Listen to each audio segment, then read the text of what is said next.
The United States Senate just threw a bomb into the heart of Washington, and Donald Trump is right in the blast zone. What began as a calculated standoff to show strength has exploded into confusion, fear, and political damage that could haunt his entire movement. The government shutdown has stretched into its third day, and what was once meant to be a show of dominance now looks like the unraveling of an entire strategy.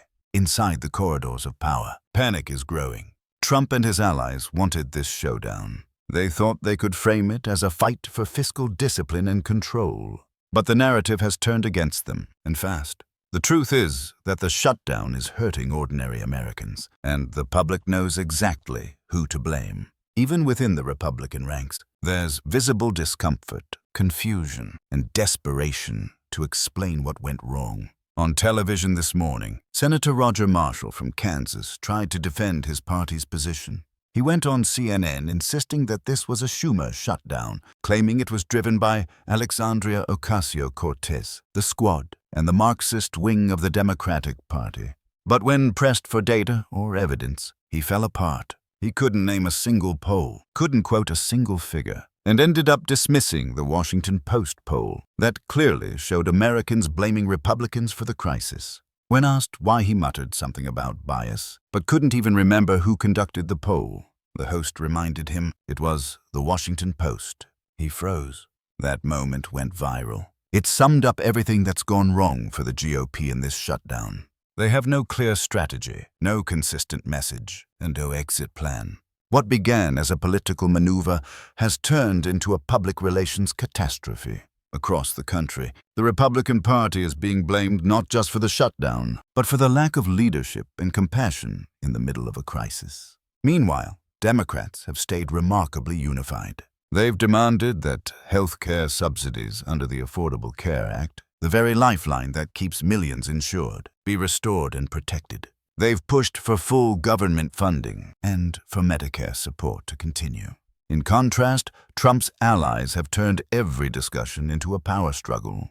The Senate, however, has had enough. In a stunning move, both the Democratic and Republican funding bills failed. Neither side could gather enough votes, and that means the shutdown will continue through at least Monday.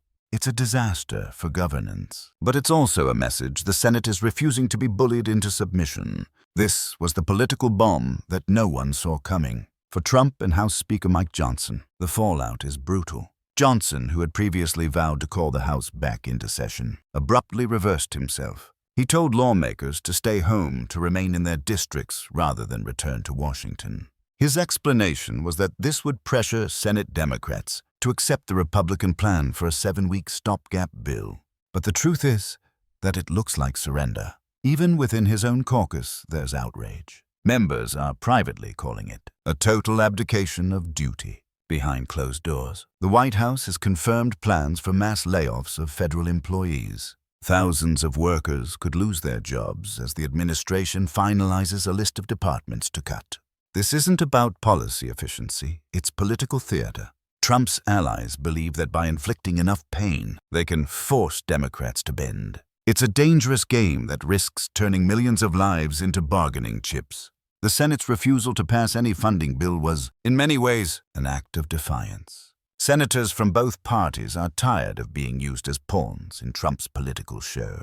They've drawn a line: no more governing by chaos, no more hostage politics. As Senate Majority Leader Chuck Schumer said, "This is not a test of ideology. It's a test of leadership and sanity." Polls show that most Americans agree. The Kaiser Family Foundation found that 59% of Republicans support restoring Affordable Care Act subsidies. Even within Trump's MAGA base, 57% want the government to protect healthcare funding. But that doesn't seem to matter to Trump's team. They're trapped in their own echo chamber, unable to admit that the American people want stability, not stunts. Former Congressman Charlie Dent, a Republican, called it what it is. They're cornered. They know they're losing on health care, but they can't admit it. They can't govern from a place of fear and expect results. That's exactly what's happening now. Republicans, especially Trump loyalists, are realizing that the shutdown strategy has backfired. In the real world, the consequences are already here. Airport security lines are stretching longer as TSA agents call in sick after missing paychecks. Veteran services are being delayed.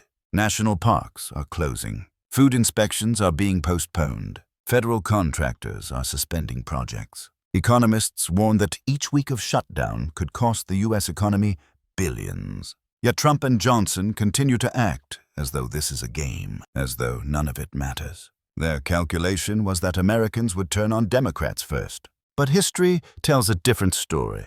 Every major shutdown in modern history, from 1995 to 2019, has hurt Republicans politically. The longer it lasts, the more the public blames the party that controls the narrative. And right now, Trump owns that narrative completely. Behind the scenes, there's growing frustration among Senate Republicans. They see the writing on the wall.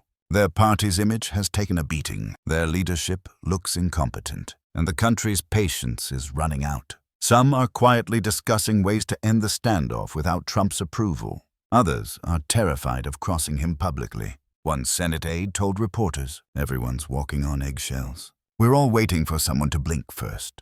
But the Senate's bombshell vote suggests that blink has already happened, and it wasn't the Democrats. It was the establishment's way of saying enough is enough.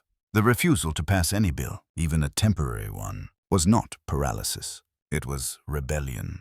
It was Washington's way of calling Trump's bluff. As senators flew home for the weekend, it became clear that this is no longer a budget dispute. It's a battle for control not just of Congress, but of the Republican Party itself. The divide between traditional conservatives and Trump's loyalists has never been sharper. One side wants governance, the other wants spectacle. The shutdown has become the symbol of that divide. Mike Johnson's decision to send the House home is now being described by analysts as one of the most tone-deaf political moves in years. At a moment when Americans are demanding leadership, he told the people's representatives to take a break. The optics couldn't be worse. Federal employees are being furloughed, small businesses are losing contracts, and families are wondering when their next paycheck will come, while Congress packs up and leaves. Inside Mar-a-Lago, Trump is reportedly furious. Aides say he's been calling senators weak and disloyal, accusing them of betrayal for refusing to push his shutdown strategy harder. His inner circle has gone into damage control mode, trying to shift blame back to Democrats. But it's not working. Even right-wing media outlets are struggling to spin the story. For the first time in years, cracks are showing in the Republican narrative machine. Fox News hosts have openly questioned the wisdom of extending the shutdown. Conservative radio programs are filled with callers angry about missed paychecks and delayed services. The anger isn't ideological, it's personal. Americans are tired of political games that hurt real people. Meanwhile, the Democrats have stayed focused. Schumer and Hakeem Jeffries have framed the debate as a fight for ordinary Americans. They're not calling for victory. They're calling for responsibility. They've said repeatedly that affordable health care and functioning government are not partisan luxuries. They're basic obligations. That message is landing. Polls now show that more than 2/3 of independents back the Democratic position. That's why the Senate's move was so significant. It wasn't just a procedural failure. It was a statement. It said to Trump and his allies, "You no longer control this narrative. You can't bully your way out of every crisis. You can't treat governance like a campaign rally." As the hours pass, the consequences of that message are sinking in. Republicans in vulnerable districts are panicking. Donors are calling their senators, demanding answers. Governors, including some Republican ones, are begging Washington to end the shutdown before it spirals further. The economic pain is real, and it's growing. This is not how Trump wanted the story to go. His plan was simple: stage a crisis, blame Democrats, and claim victory when they fold. Instead, he's facing a rebellion within his own ranks and a Senate that's decided to stop playing his game. His self-image as the ultimate deal-maker has collapsed. The man who once boasted he could negotiate better than anyone can't even keep the government open. Every hour this continues, the damage deepens. The longer the shutdown lasts, the harder it will be to recover politically. Americans are seeing in real time what happens when leadership gives way to ego, when politics replaces policy, and when power becomes an addiction. Even among Trump's allies, there's quiet recognition that this might be the beginning of the end of his control. The Senate has set a precedent that defiance is possible, even within a Republican-controlled space. It's not open revolt yet, but it's close. Senators are talking again, quietly, about restoring normal order, about compromise, about governing. That's a sign of life in a system that's been gasping for air. And while Trump continues to rage publicly, calling the Senate weak and Democrats corrupt, the country is watching him with new eyes. The chaos that once energized his base now looks tired, desperate, repetitive. The spectacle that once captivated millions now feels hollow.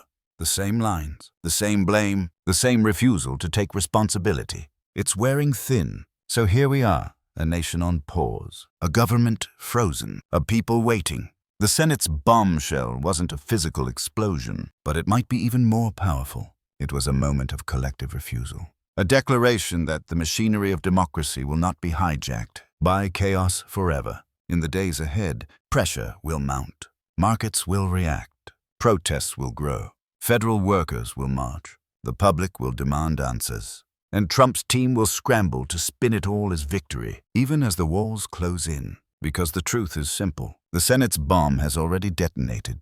The damage is done. Trump's shutdown has backfired. His allies are scattered. His narrative is collapsing. And for the first time in years, the system, bruised and imperfect as it is starting to push back. This isn't just a shutdown anymore. It's a reckoning, a test of whether this country can still choose leadership over loyalty, substance over spectacle, and truth over fear. The Senate has made its move. Now the question is, who will have the courage to follow? And as the week turns to the next, the message from Washington is clear. The shutdown may continue, but the illusion of control is over.